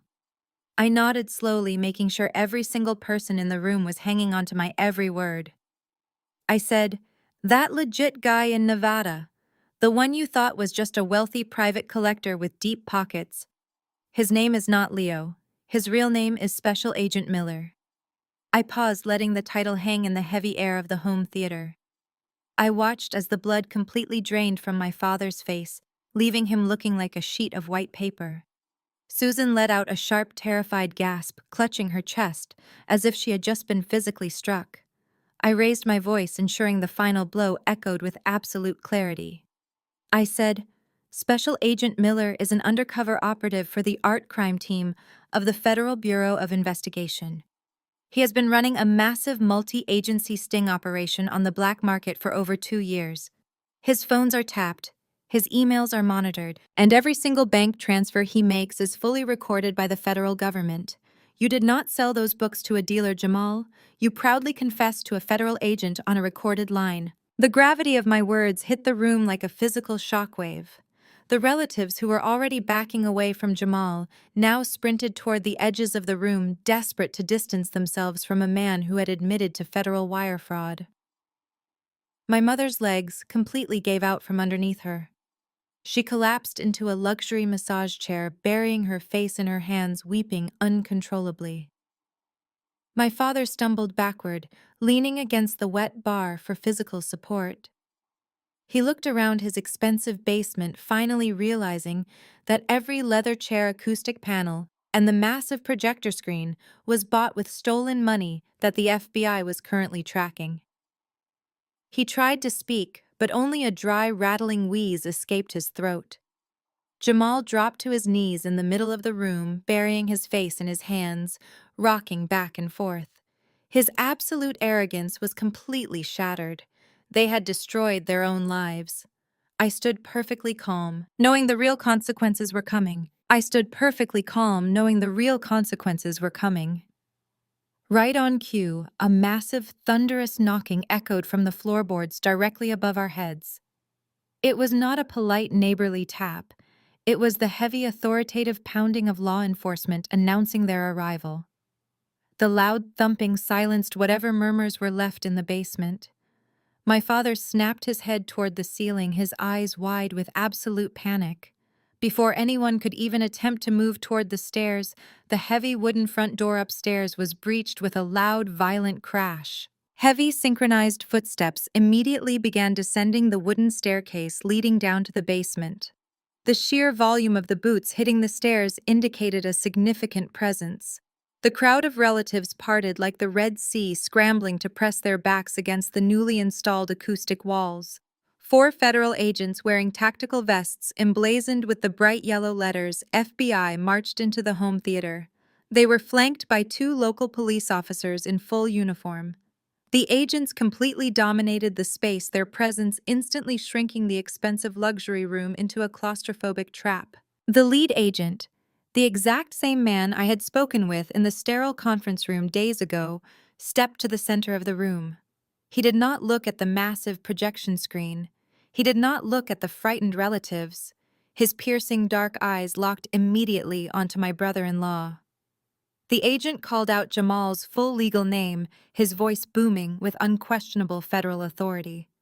Jamal was still kneeling on the carpet, his hands covering his face, trembling so violently his expensive cashmere sweater shook. Jamal slowly lowered his hands and looked up at the towering federal agent. He opened his mouth to speak, perhaps to try and offer one of his slick business excuses, but the agent did not give him a single second to negotiate. The agent commanded Jamal to stand up and place his hands behind his back. When Jamal hesitated, frozen in sheer terror, 2 federal agents moved in simultaneously. They grabbed him by the arms, hauled him forcefully to his feet, and slammed him face first against the soundproof wall of his precious home theater. The loud metallic click of heavy steel handcuffs ratcheting shut echoed sharply across the room. The lead agent began reading Jamal his Miranda rights in a rapid, practiced monotone. He officially informed Jamal that he was being placed under federal arrest for wire fraud, felony forgery, and the interstate transport of stolen cultural heritage. The words hung in the air, a devastating confirmation of everything I had just presented on the projection screen. Jamal did not resist. He simply hung his head, his chest heaving with panicked breaths, as the agents patted him down for weapons. That was when Brittany completely lost her grip on reality. Seeing her husband, the man she constantly paraded around as a wealthy provider, being treated like a common criminal, completely shattered her delicate, privileged worldview. She let out a guttural, terrifying scream and launched herself across the room. She threw her body between the federal agents and Jamal, desperately trying to pry the steel cuffs off his wrists. She was crying hysterically, her expensive designer dress tearing at the seams as she thrashed around. Brittany screamed that they were making a massive mistake. She yelled that Jamal was a legitimate businessman and that I was the one who framed him out of pure spite. She pointed a manicured finger at me, demanding that the police arrest me instead. One of the local police officers stepped forward gently but firmly, grabbing Brittany's arms and pulling her away from the federal agents. She resisted violently, kicking her heels against the floorboards and throwing herself entirely onto the ground in a full, unhinged meltdown. She laid on the carpet, kicking and screaming like an oversized toddler, her perfectly styled hair completely ruined. The extended family watched in absolute stunned silence. The aunts and uncles who had spent the entire evening praising Brittany's success and Jamal's business acumen were now forced to watch them both completely unravel. No one stepped forward to help her. No one offered a word of defense for Jamal. The illusion of their superiority had been brutally stripped away, exposing them for exactly what they were. They were thieves who had finally been caught. The federal agents ignored Brittany's hysterics completely. They pulled Jamal away from the wall and began marching him toward the staircase. As they walked him past the wet bar, Jamal locked eyes with my father. It was a look of pure, desperate pleading, silently begging his father-in-law to fix the situation.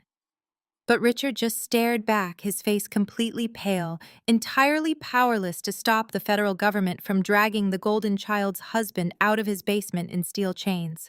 But Richard just stared back, his face completely pale, entirely powerless to stop the federal government from dragging the golden child's husband out of his basement in steel chains. The front door slammed shut upstairs, signaling Jamal's departure into federal custody. The heavy silence that followed was suffocating. The remaining 3 federal agents turned their attention away from the staircase and slowly faced my parents. The lead agent reached into the inside pocket of his tactical vest and pulled out a thick stack of folded legal documents. He did not pull out another pair of handcuffs, but the papers he held were just as devastating. He walked over to my father, who was still trembling beside the wet bar. The agent formally handed Richard a thick manila envelope containing federal subpoenas. He informed my parents that while they were not being detained in this exact moment, they were officially named as unindicted co-conspirators in an ongoing federal wire fraud investigation. He explained that they were required to appear before a federal grand jury to testify regarding their knowledge of the stolen assets and the subsequent use of illicit funds. He then handed a second envelope directly to Susan. He told her that it contained an official asset seizure notice from the United States government. The agent spoke with a cold, professional detachment, stating that their bank accounts had been frozen, pending a full forensic audit to determine exactly how much stolen money had flowed through their personal finances. My mother stared at the envelope in her hands as if it were a venomous snake. She tried to speak to offer some kind of excuse, but no words came out. The illusion of their untouchable suburban superiority was entirely broken. The agents turned and walked back up the stairs without another word, leaving the devastating reality of their actions hanging heavily in the room. The local police officers followed them out, leaving my parents, Brittany, and the stunned crowd of relatives behind in the ruins of the grand premiere party. I waited until the sound of their heavy boots faded completely before I stepped out of the shadows. I walked slowly toward my parents, feeling the collective gaze of every single relative in the room burning into my back. But I did not care about their judgment anymore. I stopped a few feet away from Richard and Susan. I looked around the room, gesturing toward the massive projection screen, the custom acoustic paneling, and the rows of luxury leather massage chairs. I kept my voice perfectly level, devoid of any anger or malice. I told them that David, my trust attorney, had officially filed the paperwork earlier that morning. I explained that because they knowingly accepted funds from a forged transaction and physically built that stolen money into the walls of their house, their property was no longer just a family home. It was officially classified as a vehicle for money laundering. I watched the realization slowly wash over my father's face. I explained that the Internal Revenue Service and the irrevocable trust had placed a massive lien on the property. I told them they could not sell the house, they could not refinance it, and they certainly could not take out a loan against it to pay for Jamal's criminal defense lawyers. The house was locked. I leaned in slightly, making sure my mother heard every single syllable. I told her that the trust was going to seize the property and auction it off to the highest bidder to partially repay the $2.4 million Jamal had thrown away. Susan let out a strangled gasp, clutching the asset seizure notice to her chest. She finally found her voice, though it was frail and trembling. She begged me to reconsider, claiming that they would lose everything, that they would be homeless at their age. She cried that this house was the only asset they had left for their retirement. I looked at the woman who had threatened to call Child Protective Services on me just a few days ago. The woman who was willing to destroy my relationship with my daughter just to protect a stolen luxury theater. I felt no sympathy. I told her that she should have thought about her retirement before she decided to steal a 7-year-old child's inheritance to buy some reclining chairs. I reminded her that she was the one who said family always provides for family. I told her that Lily and I were simply reclaiming what was ours, and that she and Richard would have to figure out their own future. The weight of their total financial and social ruin settled over them. They had sacrificed my future, my daughter's trust fund, and their own integrity just to maintain the illusion of success. Now they were left with absolutely nothing but a heavily mortgaged house they were about to lose, frozen bank accounts, and federal subpoenas. The ultimate payoff was complete, and I had executed it with absolute precision. The silence in the basement was broken only by the quiet, panicked shuffling of the extended family. The same aunts and uncles who had spent the last hour eating expensive catered food and praising Brittany's supposed success were now desperately backing away. They looked around the luxury home theater with expressions of sheer disgust, finally realizing that they were not guests at a grand premiere party. They were standing directly in the middle of a federal crime scene. The glowing LED lights and the massive acoustic panels no longer looked like symbols of wealth. They looked like stolen evidence. My cousin David gently set his plate of half-eaten prime rib down on a side table and quietly motioned for his wife to grab her coat. Nobody wanted to be in that room when the federal agents inevitably returned to take more statements. The mass exodus began without a single word of farewell to my parents. Relatives cast judgmental, pitying glances at my mother, who was still clutching her asset seizure notice, and my father, who looked as though he had aged 20 years in the span of 5 minutes. They hurried up the wooden staircase, eager to distance themselves from the toxic fallout they had blindly encouraged just moments before. Brittany watched her audience completely abandon her. The validation she craved more than oxygen was walking right out the front door. She was left sitting on the floor in her ruined designer dress, completely stripped of her golden child status. She slowly pushed herself up from the carpet, her makeup smeared across her face in dark streaks. She looked completely pathetic. She stumbled toward me, her hands reaching out in a desperate, trembling plea. She grabbed the sleeve of my navy suit, her fingers digging into the fabric. She looked up at me with red, swollen eyes and begged me to fix it. She pleaded with me to call the federal agents and tell them this was all just a massive misunderstanding between siblings. She actually suggested that we could draft a retroactive loan agreement, pretending that I had willingly lent Jamal the money to build the theater. She cried that Jamal would never survive in federal prison and that her children would be ruined if their father was locked away. She tried to invoke the very same family loyalty they had used to manipulate me my entire life. She sobbed, claiming that sisters fight, but they always forgive each other in the end. I looked down at her hands gripping my sleeve. I did not pull away immediately. I let her feel the cold, unyielding silence radiating from me. I looked at the woman who had spent decades taking everything from me, the woman who had happily stood by while my father drained my college savings for her credit card debt. She was now asking me to commit a federal crime by lying to the FBI, all to save her husband from the consequences of his own arrogance. I reached down and slowly, deliberately peeled her fingers off my jacket. I stepped back, severing the physical connection between us. I looked directly into her frantic, tear-filled eyes.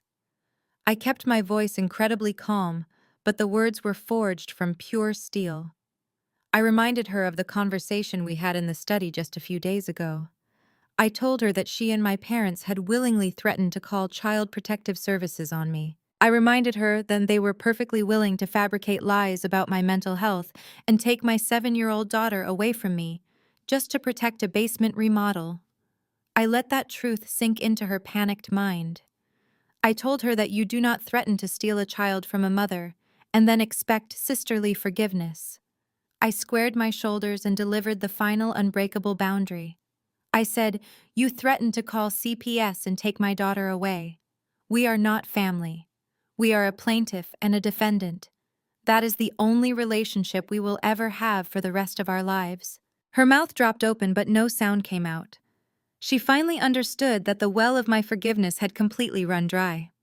There was no more manipulation left to exploit.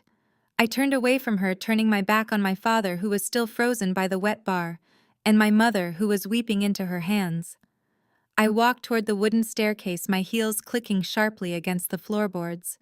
I slowly walked up the steep wooden stairs, leaving the chaos, the crying, and the absolute ruin of their toxic lives completely behind me. I stepped out of the front door into the cool, crisp night air, feeling completely and utterly free forever. A few days after that spectacular night, the federal legal system moved with a speed and aggression my family had never anticipated. My trust attorney, David, kept me thoroughly updated on the criminal proceedings as they unfolded behind the closed doors of the FBI field office. The united, loving family front that my parents and Jamal had projected to the world completely disintegrated the second they were facing actual prison time. In the cold, windowless interrogation room, Jamal lasted exactly 45 minutes before his arrogant facade completely shattered. The federal prosecutors sat across from him and laid out the undeniable evidence of the wire fraud, the forged bank transfer, and the recorded phone calls from the undercover sting operation. They offered him a tiny, narrow window for a plea deal if he fully cooperated with their investigation into the stolen funds. Jamal, the man who constantly bragged about his unwavering loyalty and masculine strength, did not hesitate for a single second. He immediately threw my parents right under the bus. He claimed that he was just a helpless pawn in a massive scheme orchestrated entirely by my father. He told the federal agents that Richard was the one who forced him into finding a buyer for the books because my parents were desperate to fund their luxury basement renovation. He painted my parents as greedy, manipulative masterminds who took advantage of his supposed business connections. Jamal practically begged the federal prosecutors to arrest his own father-in-law in exchange for leniency, sobbing and claiming he was only trying to help his wife's family. But the federal investigators are not easily manipulated. When they brought Richard and Susan in for questioning regarding their federal subpoenas, they used Jamal's confession against them. The moment the agents informed my father that Jamal had formally accused him of orchestrating a $2.4 million federal crime, Richard's massive, fragile ego completely exploded. The commanding dad voice he used to bully me his entire life turned into a panicked, high-pitched shriek. Richard aggressively threw the blame right back at his beloved son-in-law. He slammed his fists on the metal table and told the investigators that Jamal was a lying, unemployed parasite. Richard claimed that Jamal had manipulated them, forged the signatures completely alone, and lied to them about the actual value of the books. Susan sat next to him in the interrogation room, weeping hysterically, nodding along as they legally tore their golden child's husband to pieces. She told the agents that Jamal had tricked them into accepting the money. The toxic family that had happily bonded over stealing from my 7-year-old daughter was now viciously eating itself alive, desperately trying to lock each other in a federal prison cell just to save their own skin. While the three of them were busy fighting for their lives in federal interrogation rooms, Brittany was experiencing a complete and absolute financial collapse. Because Jamal was the primary target of the federal investigation, every single bank account associated with his name was immediately frozen by the government. Brittany woke up the morning after her disastrous premiere party to find that her debit cards were entirely declined at the grocery store. Her massive secret credit card debts, which she had been hiding for years to maintain her wealthy lifestyle, suddenly came crashing down on her all at once. She had absolutely zero access to cash. She desperately tried to reach out to the very same relatives who had attended her party, begging for emergency loans. Every single one of them ignored her calls or flatly refused, terrified of being tied to a federal money laundering investigation. With her husband sitting in a federal holding cell without bail and her parents facing their own devastating asset seizures, Brittany was completely isolated. The landlord of her luxury rental apartment, who was already several months behind on receiving rent, served her with an immediate eviction notice. The golden child who had spent her entire life having her mistakes erased and funded by others was finally forced to face harsh reality. She had to pack whatever clothes she could fit into black trash bags, load her crying children into her car, and drive away from her affluent neighborhood in total disgrace. With no money, no husband, and ruined credit, she was forced to check into a cheap, dingy motel right off the side of the busy interstate highway. The woman who just days ago wore a designer silk dress and mocked me in front of our entire family was now sitting on a stained, lumpy motel mattress. She was surrounded by cheap fast food wrappers and peeling wallpaper, crying alone in the dark while listening to the heavy traffic rushing by outside. The incredible arrogance that had defined her entire existence was now completely and utterly broken forever. 3 months later, the dust had finally settled on the explosive destruction of my toxic family. The crisp autumn air had given way to the biting cold of a harsh winter. I found myself driving through my parents' old suburban neighborhood on my way to a client meeting. I slowed my car to a crawl as I approached the familiar street corner.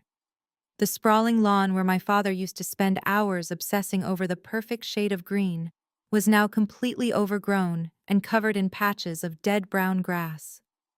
Staked firmly into the frozen ground right in front of the heavy oak door I used to walk through was a massive, brightly colored bank foreclosure sign.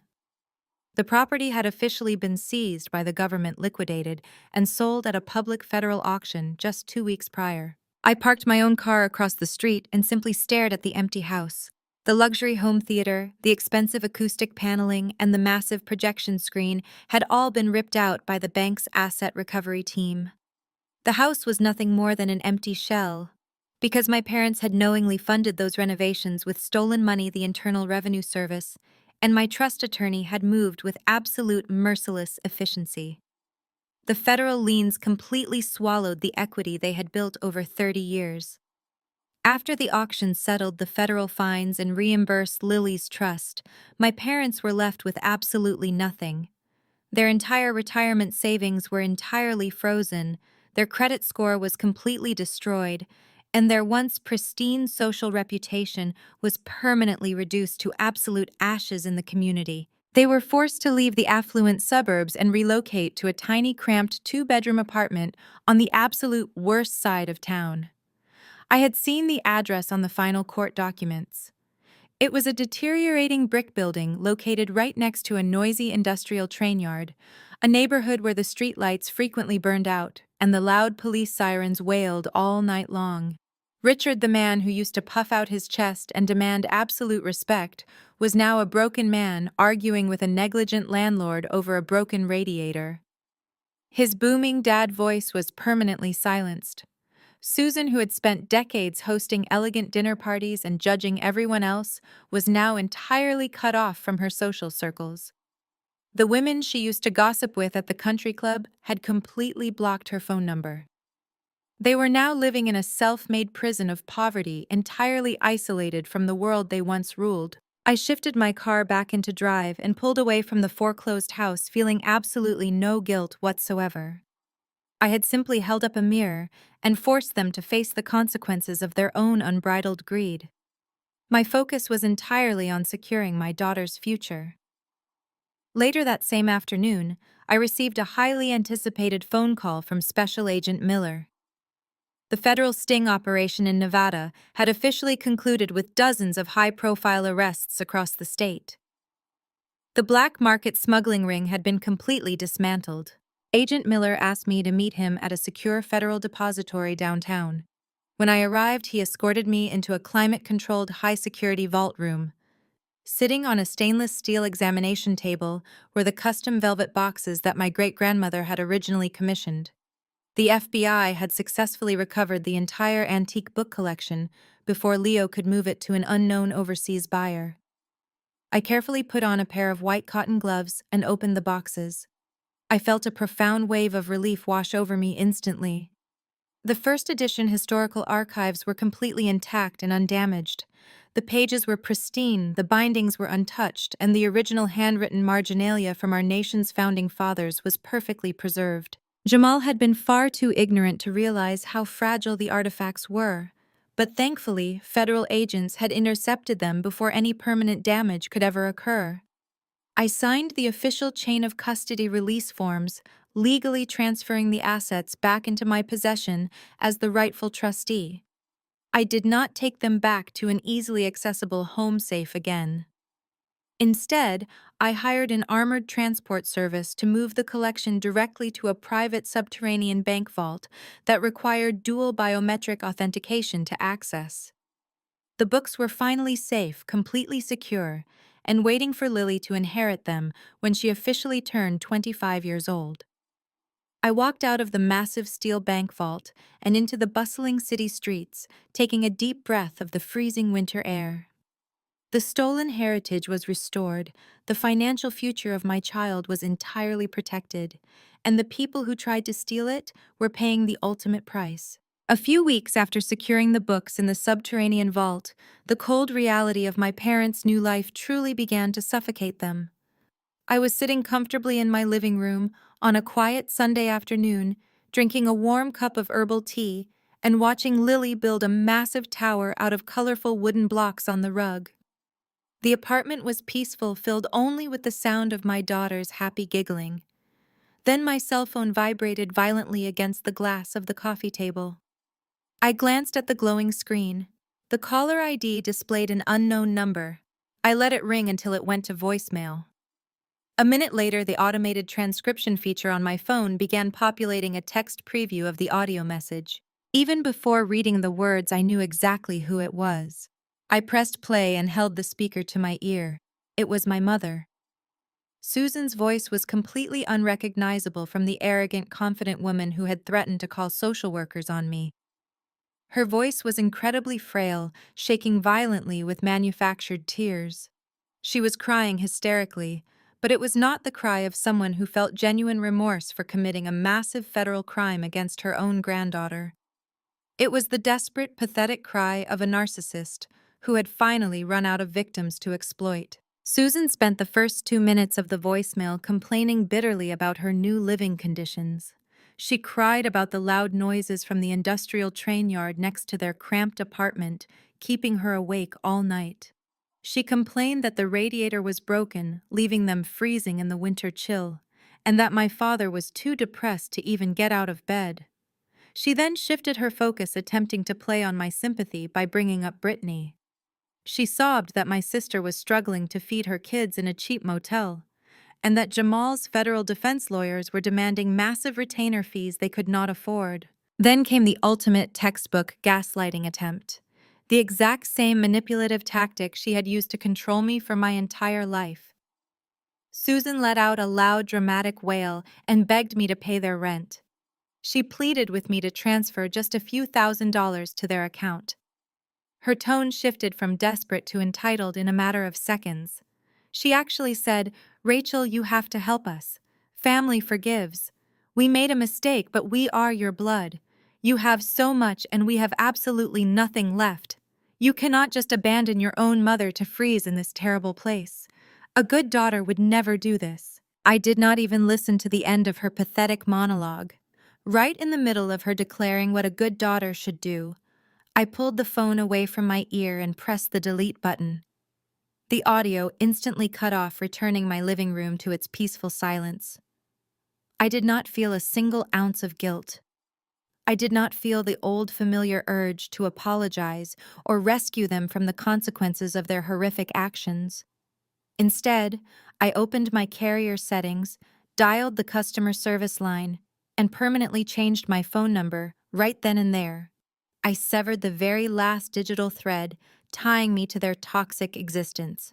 I want to explain something incredibly important to anyone watching this who might be trapped in a similar cycle of emotional and financial abuse. Society constantly pushes this dangerous narrative that blood is thicker than water. People will tell you that you must forgive your family no matter how terribly they treat you, simply because you share the same genetics. That is a manipulative lie designed to keep victims trapped in abusive ecosystems. Choosing to go completely no contact with toxic family members is not an act of cruelty or revenge.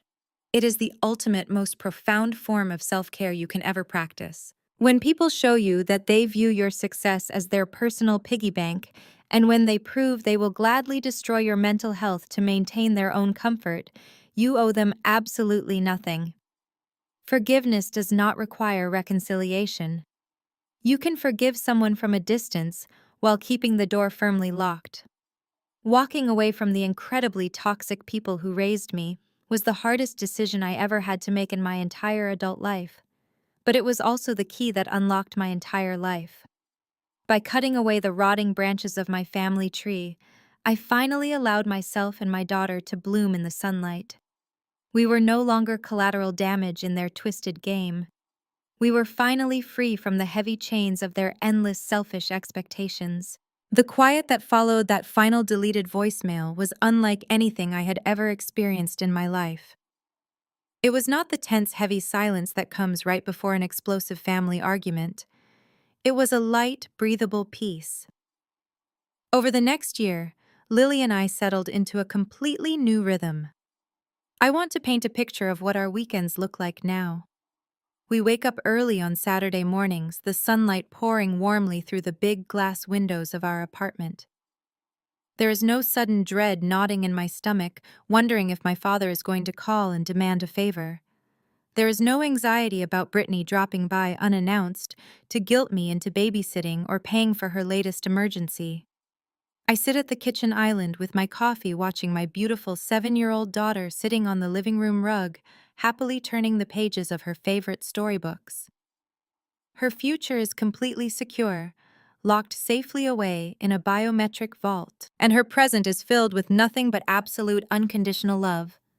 We go to the park, we visit the museum, and we laugh without carrying the heavy invisible burden of my family's constant demands. I look back at the chaos of the past few months, and I realize that the most valuable thing I gained was not the recovery of the $2.4 million historical archive.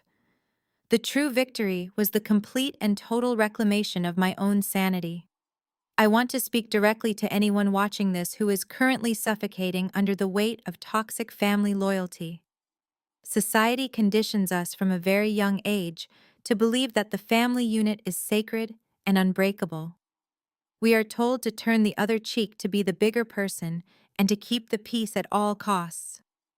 But I am here to tell you that sometimes the people who share your DNA are just biological accidents. Sharing genetics does not give anyone a free pass to exploit your hard work, disrespect your boundaries, or steal from your children. You owe them absolutely nothing when they treat you like an ATM machine. My parents and my sister did not view me as a human being with my own needs and my own life. They viewed me as a joint bank account that they had an inherent right to drain. They believed that because I had built a stable career and secured my daughter's future, it was their inherent right to redistribute our security for their own superficial comfort. When a relative treats you like a bank, they will never be satisfied with a single withdrawal. They will keep coming back, draining your resources, your emotional energy, and your joy, until you are completely bankrupt in every possible sense. You have to aggressively close the account. You have to permanently revoke their access to your life. There is a massive difference between unconditional love and unconditional access. You can love someone and still recognize that they are incredibly dangerous to your financial and emotional well-being. You can wish them the best while firmly locking the door and throwing away the key. The process of severing ties is terrifying. When you first step away, the guilt can feel completely overwhelming because you are fighting against decades of intense psychological conditioning. You will question if you went too far. You will wonder if you should have just written a check to keep the peace. But I promise you that initial wave of guilt eventually breaks, and what washes over you next is the most profound, empowering sense of relief you will ever experience. You realize that you are not a bad person for defending your territory. You are a survivor who finally realized your own worth. When you finally decide to cut the cord, they will call you selfish. They will recruit other family members to shame you. They will play the victim and rewrite history to make you the villain of their story. Let them. Let them spin whatever fictional narrative they need to survive the harsh reality of their own consequences. Your peace of mind is worth infinitely more than their distorted opinion of you. The generational curse of my family officially died the moment I plugged that USB drive into their stolen home theater system. Lily will never have to shrink herself to make someone else feel big. She will never have to sacrifice her safety net to bail out a reckless relative. She is growing up in a home where boundaries are fiercely respected and where love is not a transactional game. I protected my peace, I protected my child, and I completely neutralized the people who tried to destroy us. Now I want to turn this conversation over to you. Have you ever had to legally separate yourself from toxic family members who tried to steal your future? Have you ever had to draw a hard line in the sand and walk away from the people who were supposed to protect you? Share your stories in the comments below. We need to normalize cutting off toxic blood and supporting each other in the process. Hit subscribe, protect your peace, and never let anyone make you feel guilty for demanding respect. The most powerful lesson from Rachel's journey is that shared DNA does not entitle anyone to exploit your resources or peace of mind. Society often pressures us to forgive toxic relatives under the guise of family loyalty, but love should never be a transactional weapon. Rachel proved that setting ironclad boundaries and holding abusers accountable is not an act of malice, but the ultimate form of self-care and parental protection. Walking away from generational toxicity takes immense courage, but it is necessary to secure your future. Protect your peace unapologetically, and share your own boundary-setting stories in the comments below.